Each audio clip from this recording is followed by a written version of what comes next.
reach accommodation and understanding with them. Or I just create this super defended life, which is kind of what I got now, so that few people want to get close to me, want to get close enough to me so that we can even have conflict. If I've got a super defended life, it's harder for people to approach me, and it's harder for me to have conflicts with other people that might cause me anxiety. So I want to get stronger at setting boundaries and respecting the boundaries of other people, particularly those people who I want to keep in my life. So a lot of people come up to me in this overly familiar way because I'm very open in my blogging. But just because I'm open in my blogging does not mean that a stranger can approach me like a buddy and immediately ask intrusive questions about my life and immediately start giving unsolicited advice. See, if I publish a blog post about a very sensitive area of my life, it does not mean that that area of my life is no longer sensitive to me. So it's not cool to come up to me and start boring in on a very sensitive topic. Anyone who does anything like this is such a fool that I never want to interact with them. Like, you make one mistake like this and people will just automatically dismiss you.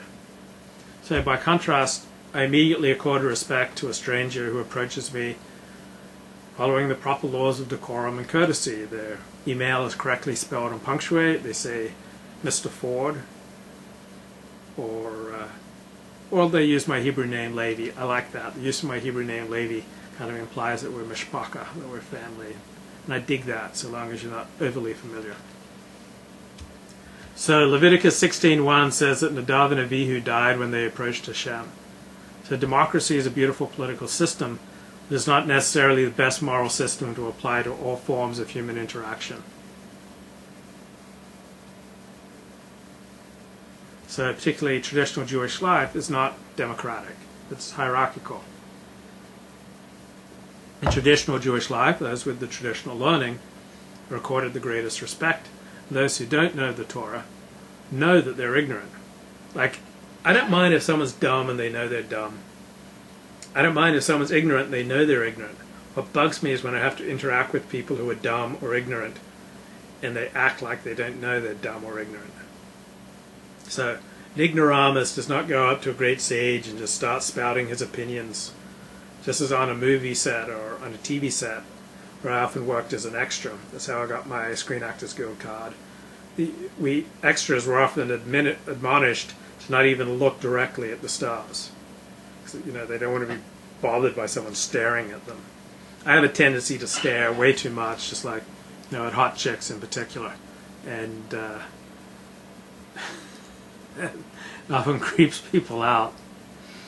So you have to earn your right to approach accomplished people. So this is understood in traditional life across many cultures: Italian, Asian, Jewish, Catholic, but it's frequently not understood in secular Western life, where there's kind of this radical egalitarianism operating. But in traditional life across many cultures, it's understood there are great people. You don't speak to them as you would to an ordinary person.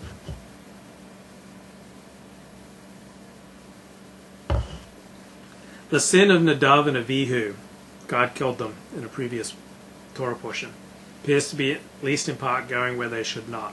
Not all of the world is open to everyone. Not every role in a synagogue or a Jewish community is equally open to everyone. See, I would never presume to go up front to lead the davening. I'm just, not really worthy to lead the prayers, and not to mention I don't know them sufficiently well to lead the davening. So I never asked for any synagogue honors, even though once my therapist pushed me to. I was feeling kind of insecure that I'd been asked to the Torah, hadn't been given an aliyah in several months, and my therapist wanted me to ask for an aliyah, but I preferred to wait, and eventually I got my aliyah without asking for it. So if I had a rich home in Bel Air, I would not want a subway going close to me. Like, if you don't have a nice car, don't come to my neighborhood. This is not an area for everyone. So there are a lot of stores, such as jewelry stores. There are a lot of neighborhoods that don't want young black men around, in particular because they fear the high crime rate with young black single men. And there's no other parallel to this in America. This isn't just another form of ethnic bigotry. This is a very valid fear of violent crime. And so some neighborhoods and some stores just want to say no. So according to the Jewish tradition, the death of the righteous atones helps atone for Israel's sin. And according to Jewish tradition, Nadav and Avihu were struck down and killed by God. These were very righteous people. So this whole idea of the death of the righteous atones, it sounds kind of Christian to me, but I know it's there in the Jewish tradition. If I had a rabbi here, he could explain it to me.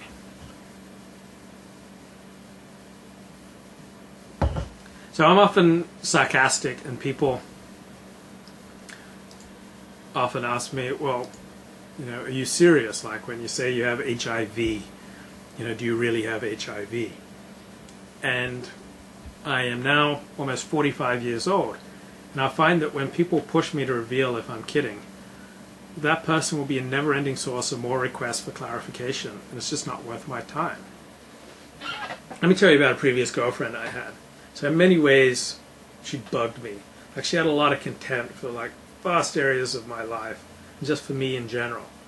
And so it wasn't pleasant receiving her contempt.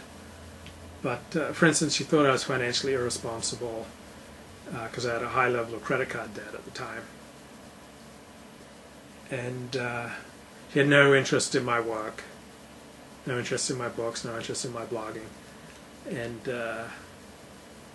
this bugged me, but it didn't shatter me to my core, because I'm 44 years old. I've had a lot of girlfriends, and very few of them, if any of them, had this same contempt for me.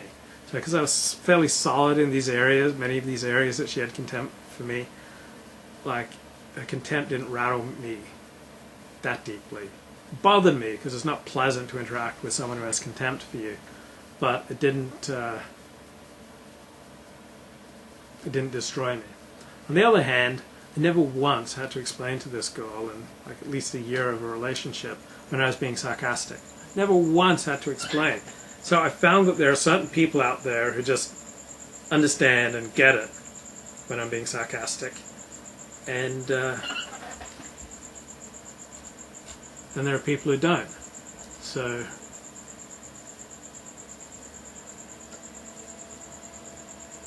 the people who don't get it, they're just never going to get it.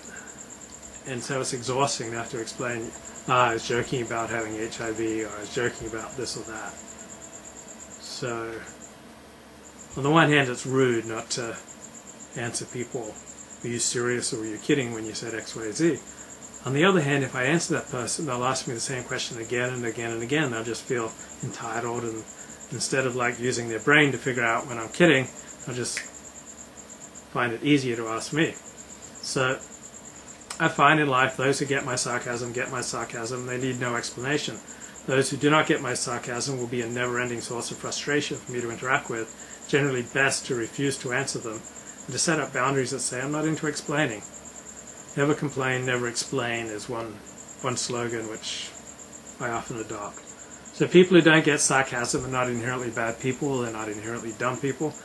I just find them an energy drain, and I don't need it. Similar reasons, I rarely answer emails that are consistently misspelled and badly punctuated. And I also don't give charity to people who ask for it directly, unless I know them. Like just this afternoon, I had this crazy black man calling me at the laundromat, asking for money, and he said he was liable to seizures, and couldn't understand most of what he said. But I didn't know him. I didn't know what he was going to do with money if I gave it to him. And I said no. So he just kept on. Finally resorted to, do you believe in God? Do you believe in heaven and hell? And he said this because I wear a yarmulke. I wear my fringes out when I'm in public. And I'm an Orthodox Jew, and I appear to the world as an Orthodox Jew. So homeless people and beggars, they're just often sad upon Orthodox Jews because they know that we are religiously obliged to give charity, and they think we're a soft touch. So I think the more you give to people, whether it is charity or explanations, the more you encourage them to continue whatever their behavior is. So I'm fine with giving charity if you know the person or the institution. I think giving charity randomly to whoever asks for it, 99% of the time, it only encourages bad behavior. I remember I was at Young Israel of Century City back in 2001, and the Rabbi Elazar Muskin